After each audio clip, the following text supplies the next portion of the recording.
Hello, hello, hello. Welcome to episode number 52 of Lead to Greatness, where we believe in helping others reach their greatest potential, and together we can change the world.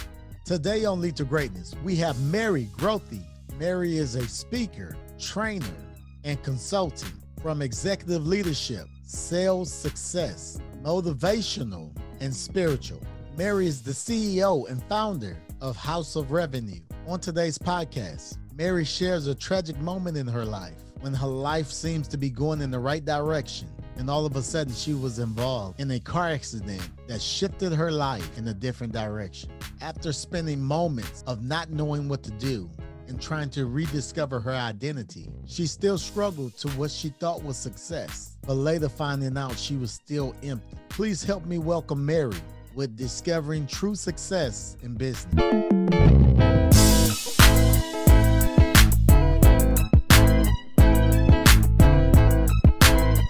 Cedric Francis, and you're listening to Lead to Greatness.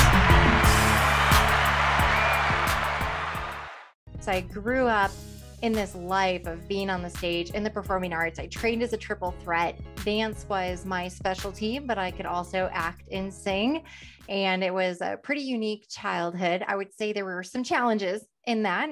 Unfortunately, there was quite a bit of alcoholism and other forms of abuse in my house, but it was a really remarkable childhood just getting to grow up in the arts. But the big inflection point for me was when I was 18. I had a scholarship to CU Boulder. I was entered into the dance program, and I had this beautiful vision of being a professional dancer. It's what I had worked for my whole life. And I got in a car accident. I was driven off the highway, crashed my car into a wall, and it completely derailed my trajectory in life. And I was a very lost individual who without an identity for a really long time. But that was probably the biggest inflection point of that, but it led to something unbelievable. I was able to get a position with a Fortune 1000 payroll and HR company as a sales assistant, $13 an hour. At 22 years old, no college degree, no experience. A sales manager saw something in me, put me on the fast track. I was an admin for 2 years, got a spot on the mid-market team, became the #1 rep, sold millions, sold more than number 2 and 3 combined, got to maintain that #1 title. That kind of success earns you the opportunity to train others in the company, which I immediately fell in love with that. I ended up leaving after 5 years, took an equity position with one of my clients and head of VP of sales and marketing, quadrupled the company in 7 months, started my first company, helped startups scale for 3 years, became a starving entrepreneur, went back to the payroll and HR company, sold for 3 more years, sold millions, got married, bought a house, had a baby, and that entrepreneurship dream inside of me couldn't die. So I took a 6-figure commission check, started my second company at 34 years old. We've been in business 3.5 years. We've very successfully scaled, and we are House of Revenue, and we help other companies scale. So it's just been a dream journey over the last couple of decades. Wow. A lot of times with entrepreneurship, all you hear is the good side, this happened, and you think overnight success and all these things. And people don't really understand the journey. I want to deal with this and talk about this because you said originally your dream was being a dancer until a car accident. What was that like, and how did you overcome that transition to shift into where you are now? It was dark and it was lonely.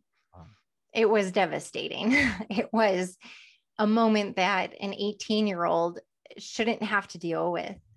And I didn't have the support from my family. I grew up in a very toxic household, and I was so proud of myself. At 15 years old, I was fully supporting myself and working.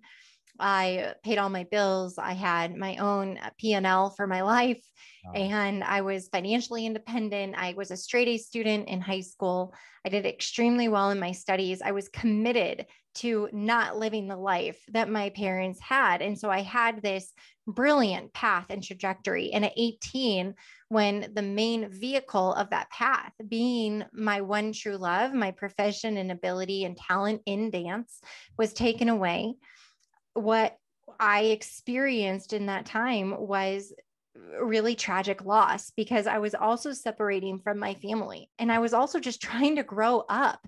The friends that I had, the boyfriend that I had at the time those were people that I didn't really need in my life moving forward. And I was looking at that college experience to help propel me into the future, but to have a known quantity. And of course, that being my dance ability and following that path. So with all of that gone, I was very lost. And I am so thankful. I became a Christian later in life, but at that moment in time, I didn't have a guiding light for me, but I had this fire inside of me, just knowing that I was destined for something more. But it was 4 very dark years, getting mixed in with the wrong people, choosing really stupid professions, and a lot of part-time jobs and waitressing and bartending. And one of the jobs was riding on the back of a motorcycle, doing like promotions and raffles at bars, and just stupid jobs. And it weren't furthering my life. I was mixed in with the wrong people, but truly through the good grace of God, I was alive at 22. And that fire was still alive inside of me. And when I had that interview with the payroll company, I didn't know what payroll was. Like, I knew I got paid, but I didn't know what payroll was.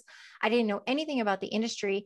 And I had never set foot in a professional office. I had only ever known the performing arts in school. And my first job was at a grocery store and then at a restaurant. And so, and then in bars and stuff. So, but I'd never been in a professional office. And so I had a learning curve that was so steep. I also had no professional maturity. I was a 22-year-old with a mouth on me. I didn't know how to conduct myself or dress appropriately or speak the right way. I mean, I had a steep learning curve, but I was so fortunate. I had a sales manager and a sales team of people who saw something in me that hadn't been viewed by anyone else to that point. I didn't even see it in myself. And they believed, and they reached their hand down and they said, come into our world. We're going to show you a very different path and a very different future. Wow. You as a CEO, how do you take that experience into your life and entrepreneurship today? As a CEO today, I have 20 employees. And through our initial stage of growth, being that 0 to about 1.5 million in revenue, that's what we did in our first 2 years. During that time, I had to hire the smartest, most brilliant people I could find for what I was able to pay them. And that means I couldn't find people with potential. I didn't have time to train them. I didn't have time to nurture and develop. I had to find the best of the best, able, ready, willing to deliver. I'm in professional services industry. So our clients, they pay a fee and they expect to have it delivered and for it to be as close to perfect as possible. So during that initial stage of scale, I didn't have an opportunity to use that muscle in my heart to bring on talent where I saw potential and could really invest in them. But something beautiful happened last year, towards the end of last year in 2020. We were closing out our third year. We were closing out around 2.2 million. We were the most profitable we'd ever been. And I acknowledged that we've been hiring very expensive talent.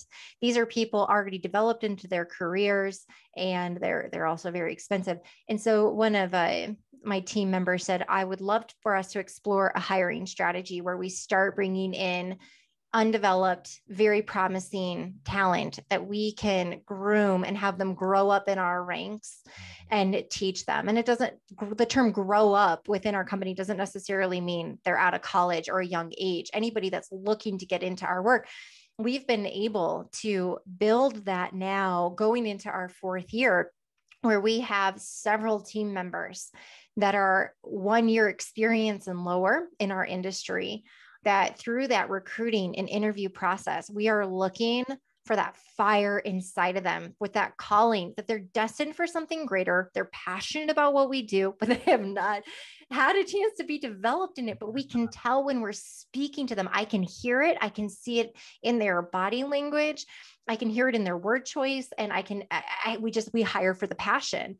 And my big thing is I don't want anyone to work for this company. I don't want anyone to see this as a job. Like, we're so passion and purpose driven, all of us. And so I need somebody that just says, this is where I'm meant to be. And then if we have that, we can then now train and develop the other skills. So 2 parts, we still employ and recruit and hire these exceptional VPs, but then for our support staff and our specialists, we have them coming up the ranks and they're being trained. But I am finally able as a CEO to return the favor of what was done to me. And it is the most rewarding feeling to have those team members. Wow, that is amazing. Wow. What would you say the most exciting part about what you do? We produce remarkable results for our clients. I mean, I had somebody actually, he's interested in buying into our company, and he's a early retired CEO. He's very successful and a very, very, very kind man. He also has a lot of money. And with a lot of money, we're having this conversation, and I've been approached like this before. People like our model, and they're like, hey, we want to invest and we want to take you from 5 million to 50 million. Wow. And he said, I need you to hear my heart, because I'm having the time of my life, and I am so full of joy for the work that we get to do, because we have mastered it. We have cracked the code on scale, and we produce remarkable results. And that for me will fill joy into my life more than any money or dollar amount that our company ever makes, that I ever make. And so we get approached with these conversations, and people see what we've built, and they're like, oh, if we poured money into this, you could be 50 million in revenue. And I'm like, cool. But that's not what gets me out of bed in the morning. That's not what puts a smile on my face when I rest my head on my pillow at night. It's the fact that our clients who invest a couple $100,000 a year for our services are being able to see 3, 4, 5 million in revenue growth on that 200K investment, that we're scaling companies, we're breaking through ceilings that they never thought were possible. These are small business CEOs who have put their heart, their dream, their investments, their money, sacrifices with their family, where time is spent on the line for their dream. And we get to help them be able to see their dreams come true. And so for me, that's the passion project. That's the work. That's what, just the joy that comes in. And my husband's always talking about, he's like, you've really hit that stride. Like, you're just in a groove now. And I said, this is clearly what I was made for, put on this planet to do. And I've never felt like it is work. I'm just so fortunate that I get to be a part of this team. I'm listening to you. And as soon as I say most important thing, I mean, I see the passion and I just see it coming out of you. What? Because if you go to the gas station, right? I mean, you have your diesel, you have your super unleaded, you have your medium, and you have your, just your regular unleaded.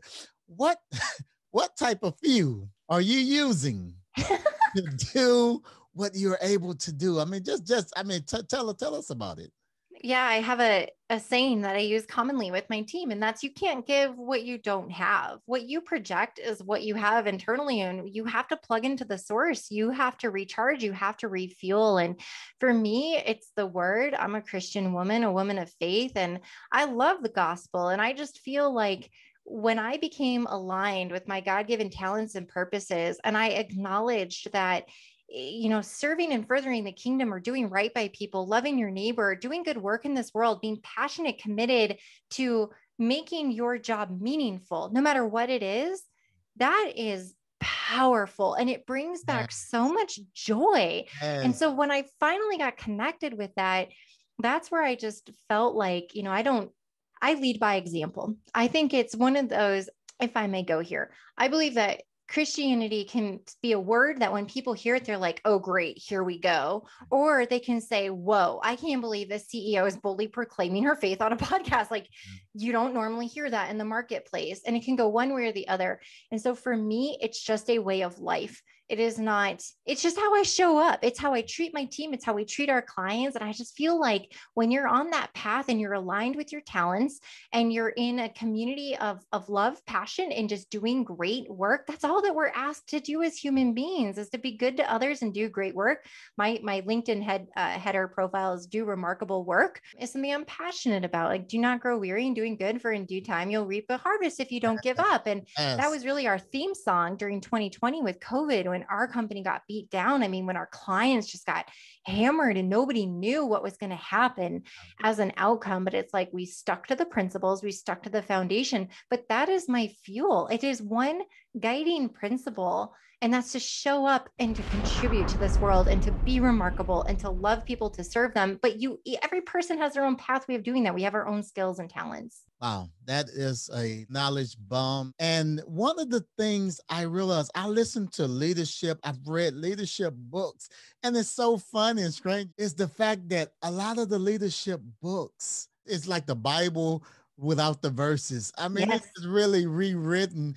And I'm like, man, it's like the law of gravity, whatever goes up, coming down, it's like, if you do what you're supposed, if you do the biblical principles, treat others as, do unto others. If you do all these things right, just doing it in excellence, which is biblical, it's like the fruit will come in due season. Matthew, you say, seek ye first the kingdom of God and his rights, and all these things will be added unto you. And you obviously stated that you more concerned about other things than money, and that's what gives you the joy in your life. And this is so amazing. But you know what? I have more money than I've ever had. And my husband and I just get the biggest thrill out of giving and to put it back into our community. It is one of the greatest gifts that I've been given, is especially being raised in poverty and always being without, and having that cause so much strife and struggle and be the root of so many arguments and problems in my household. I had such a negative viewpoint about money. And it's interesting because the way as a child that I interpreted that is I have to figure out a path in my life to make a lot of money, because I was doing the inverse. The way that I was raised, the lack of money caused all these problems. So a belief system was formed that a lot of money means you don't have problems. And so when I got into sales, I had no choice but to be successful because I didn't have a plan B. And again, as a reminder, I wasn't a Christian at this point. So I worshiped everything of this world. I also was, as a child, was not taught or given love. And I found a way of feeling love through performance and recognition. And the world will freely give that to you, FYI. But by the way, it will not satisfy the hunger and the thirst. And so here I am on this path of really pure destruction, but there was a lot of success tied to it. I have the crystal up on my bookshelf here, but it was success by the definition of the world. I was the number one rep. I made hundreds of thousands of dollars a year. I also was no stranger to partying and alcohol and long weekends and vacations. I had 2 houses and 2 cars. I was paying for everything for my friends because I was a 24-year-old making $250,000 a year. And my 24-year-old friends were like, baristas, which is not a bad profession, but they weren't buying dinner or paying for the trip to Napa. And so I was buying my friendships.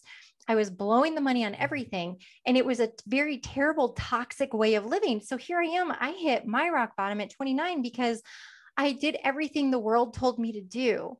And I had all this success. And I was sitting there lonely, crying by myself, broken, empty, and completely thirsty and completely hungry. And nothing of this world could satisfy that. And that's when I became a Christian. But after that point, when I realized that God satisfies those things, now I have a new definition of success, putting him first and then going back when I was like ready to go back into the world. Now I have all this success, but it doesn't get to my head. It's not my North Star. And I'm not money hungry. I don't have commission breath. My only agenda is to serve and to love and to make other people's lives better. Meanwhile, that's obedience that gets rewarded. And also I'm a good steward of the money. And so when we make that, my husband and I get the biggest thrill and joy.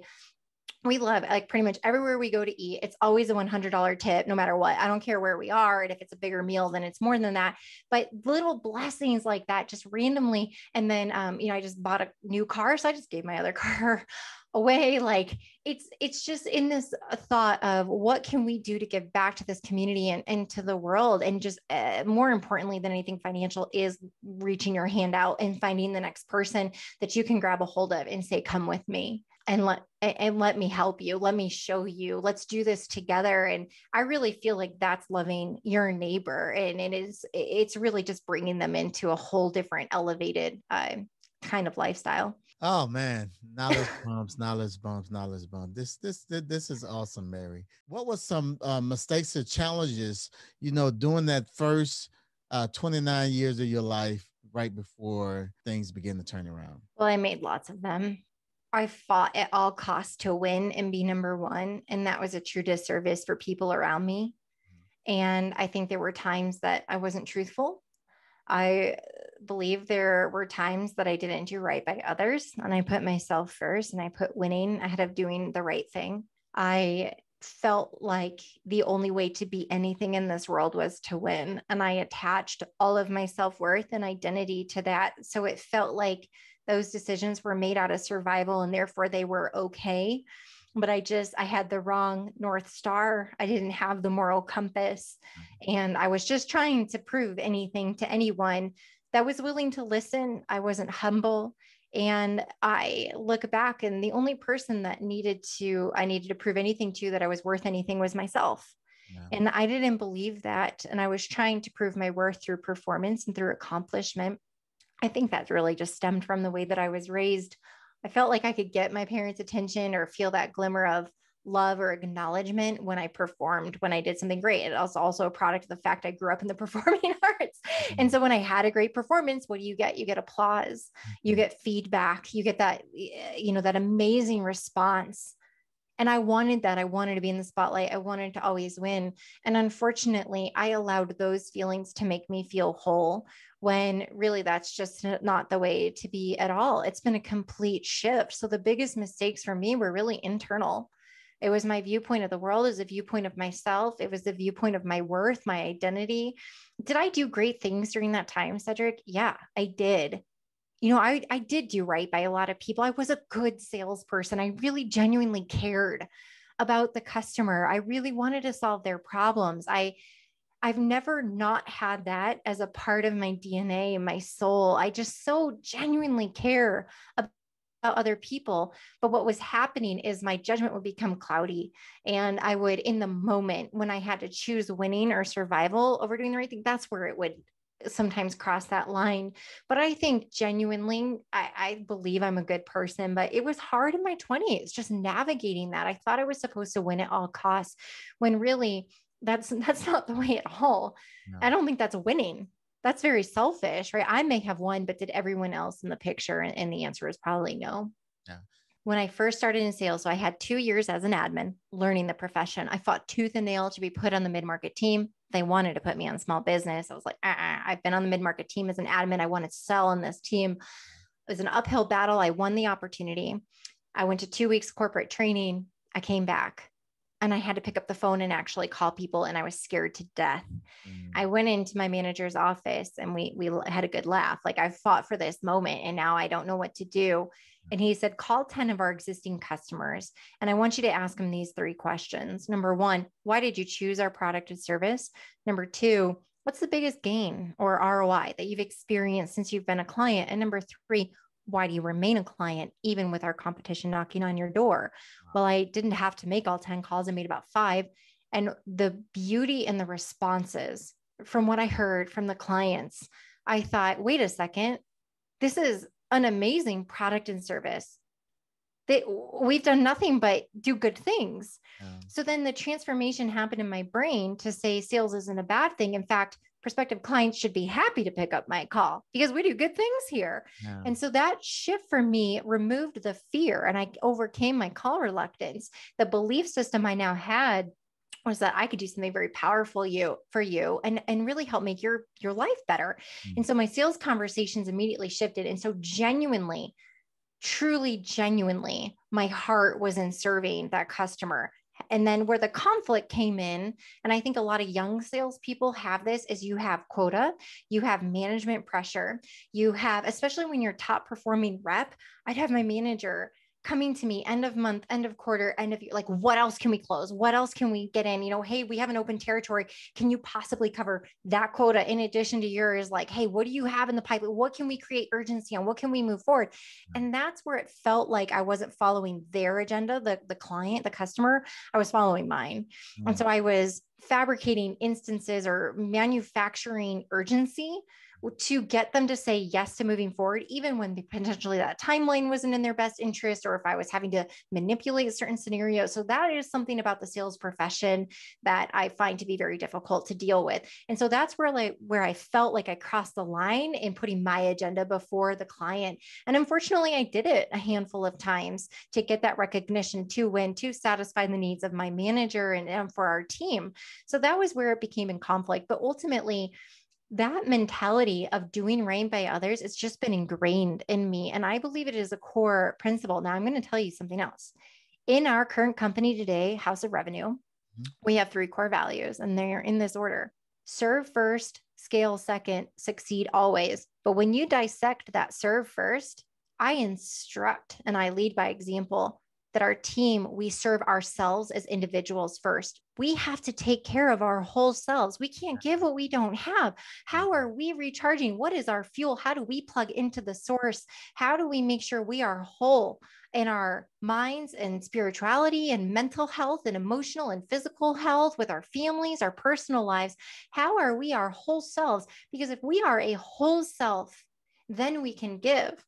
But if we're half empty, what the heck do we have to give? Because then if we empty ourselves out professionally with our client, we have nothing to give our family at the end of the day. We can't be a good husband or wife. We can't be a good parent. We can't be a good friend. We can't be a good daughter or son.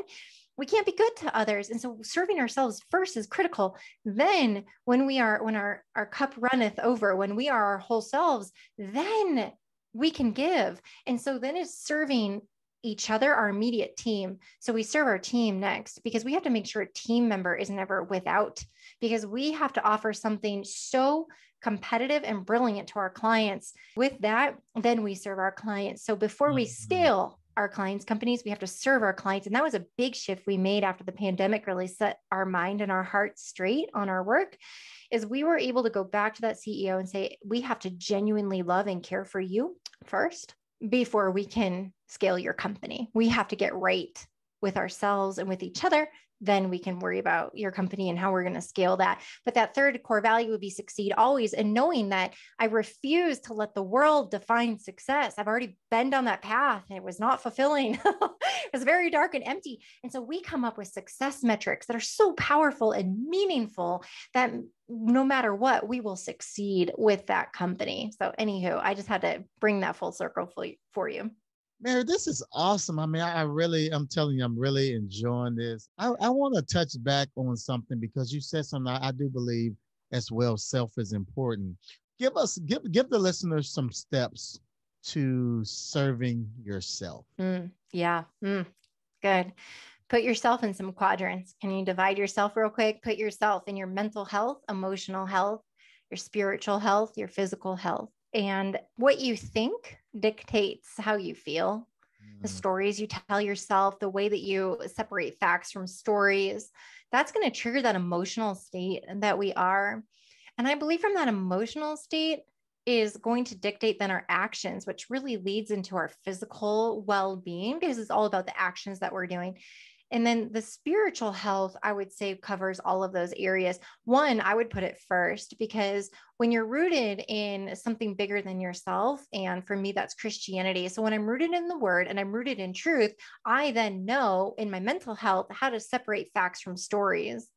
I am rooted in truth. So I know when something presents itself to me, I'm not getting triggered negatively or emotionally, or I'm not believing crap coming through the media, or I don't, have a fact delivered into my life. And then I create a woe is me story. And when my pastor once said, oh, I don't have any friends. And he's like, okay, you want a friend? Be a friend. Just taking that principle. So it's separating the facts from the stories. And it's understanding that you can get upset about certain things, but the word has an answer for all of it. So if you're stressed, if you're worried, if you have anxiety, if you're fearful, if you have unknown, any of those emotions that negatively trigger our actions and how we show up in the world, there's scripture, there's word, there's truth for all of it. So I believe step number one in taking care of yourself and serving yourself first is one, having central source of truth. And for me, that's the Bible.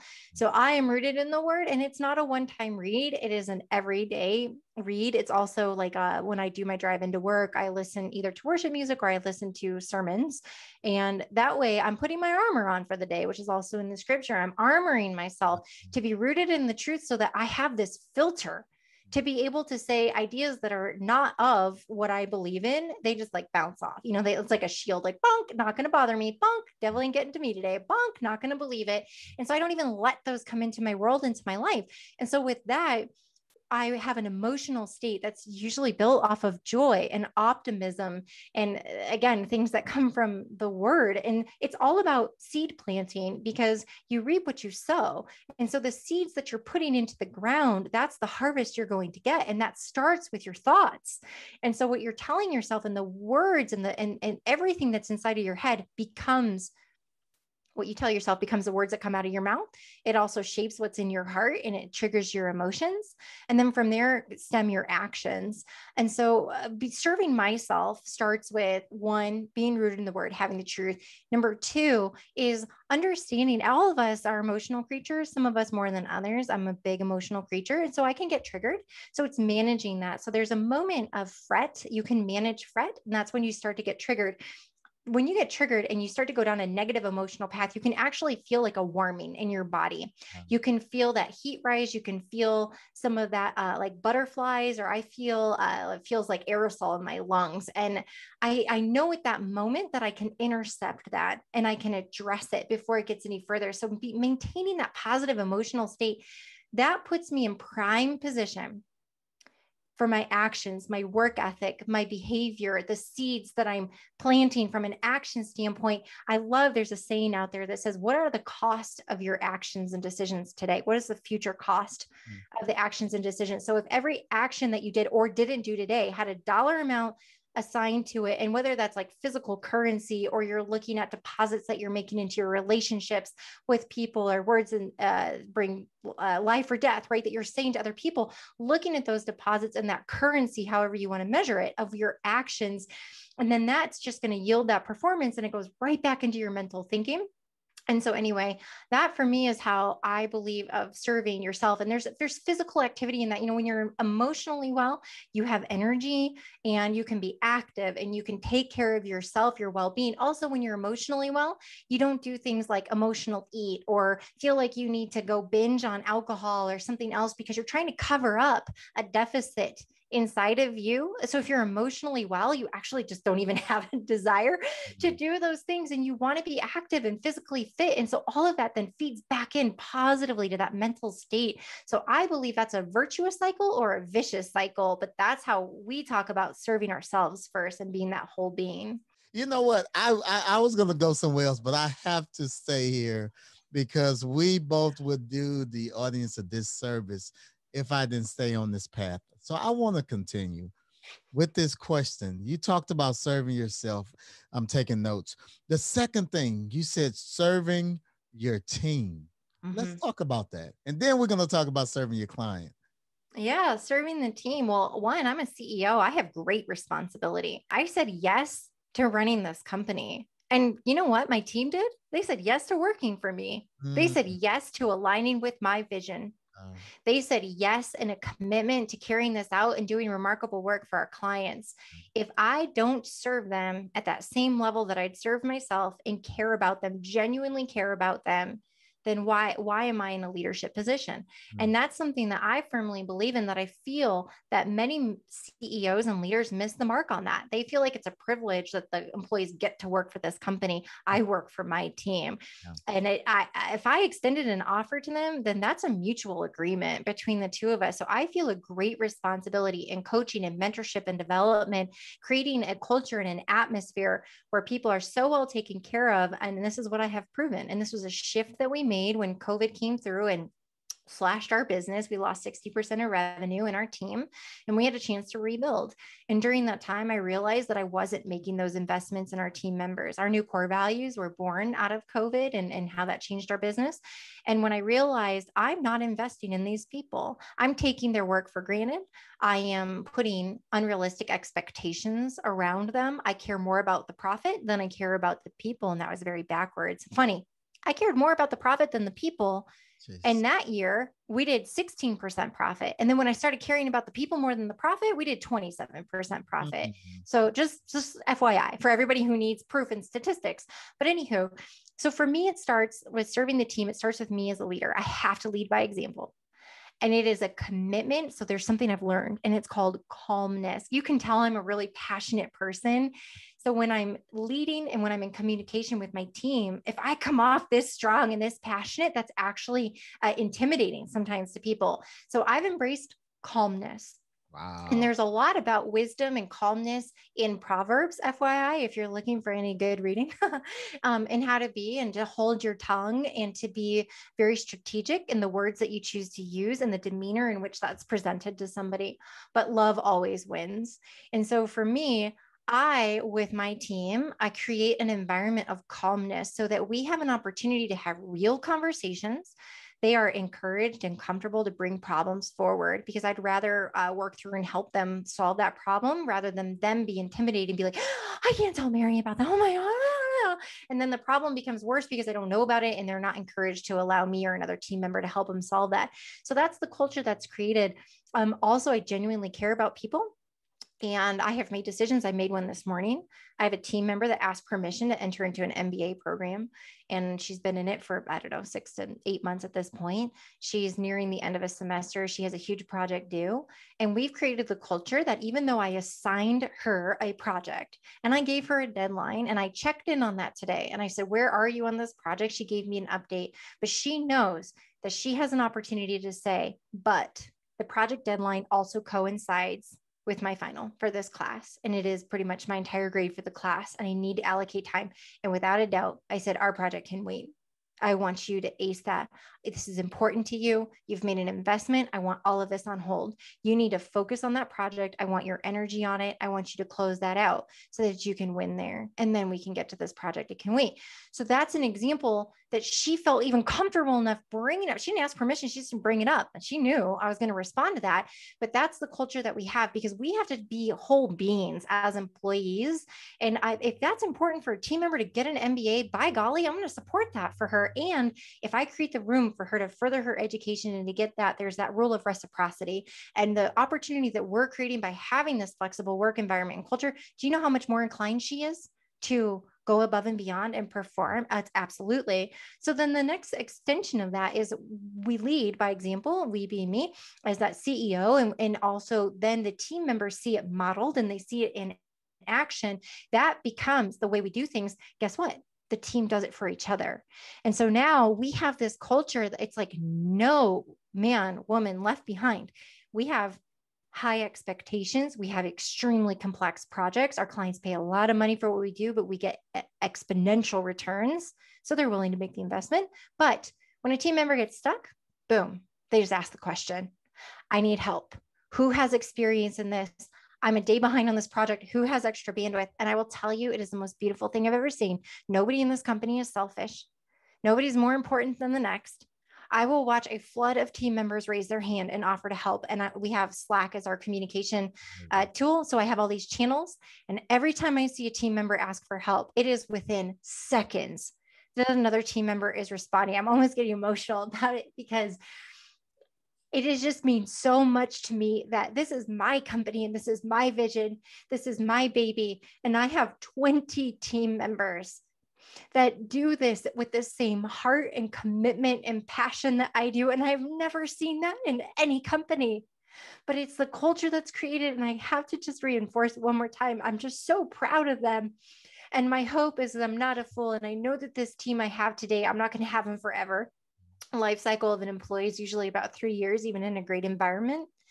But my hope is that 10 years from now, they look back and they can say that this was the opportunity that shaped the rest of their career, or shaped them as a human, shaped them as a whole being, and how they just were, and how they could continue that ripple effect personally, professionally, for others that they got to work in with their life.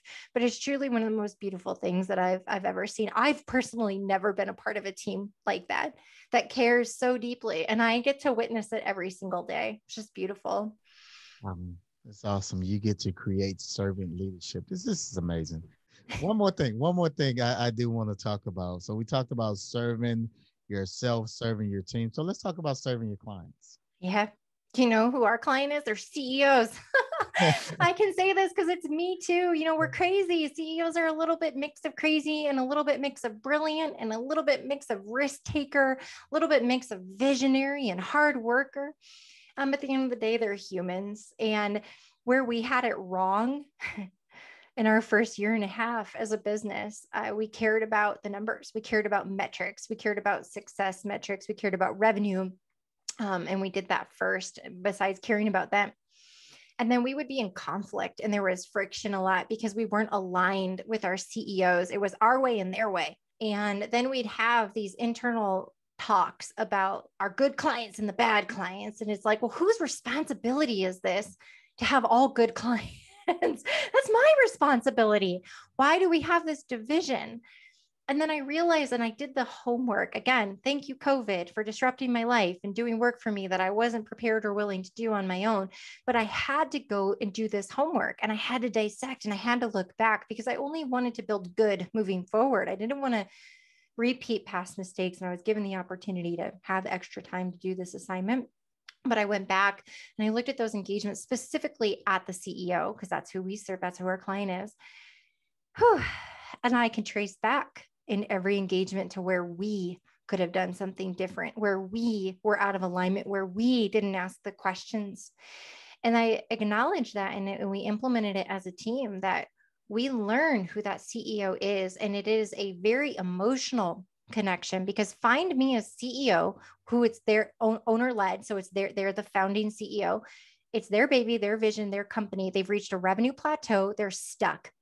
Literally in this moment, they could have, over the last year, let's say they're in a revenue plateau, they've spent hundreds of thousands of dollars trying to solve the problem, potentially in salespeople who don't perform. They hired a marketing agency that just threw a bunch of money for them and produced no results. They upgraded their CRM and brought in technology, but they didn't see a difference.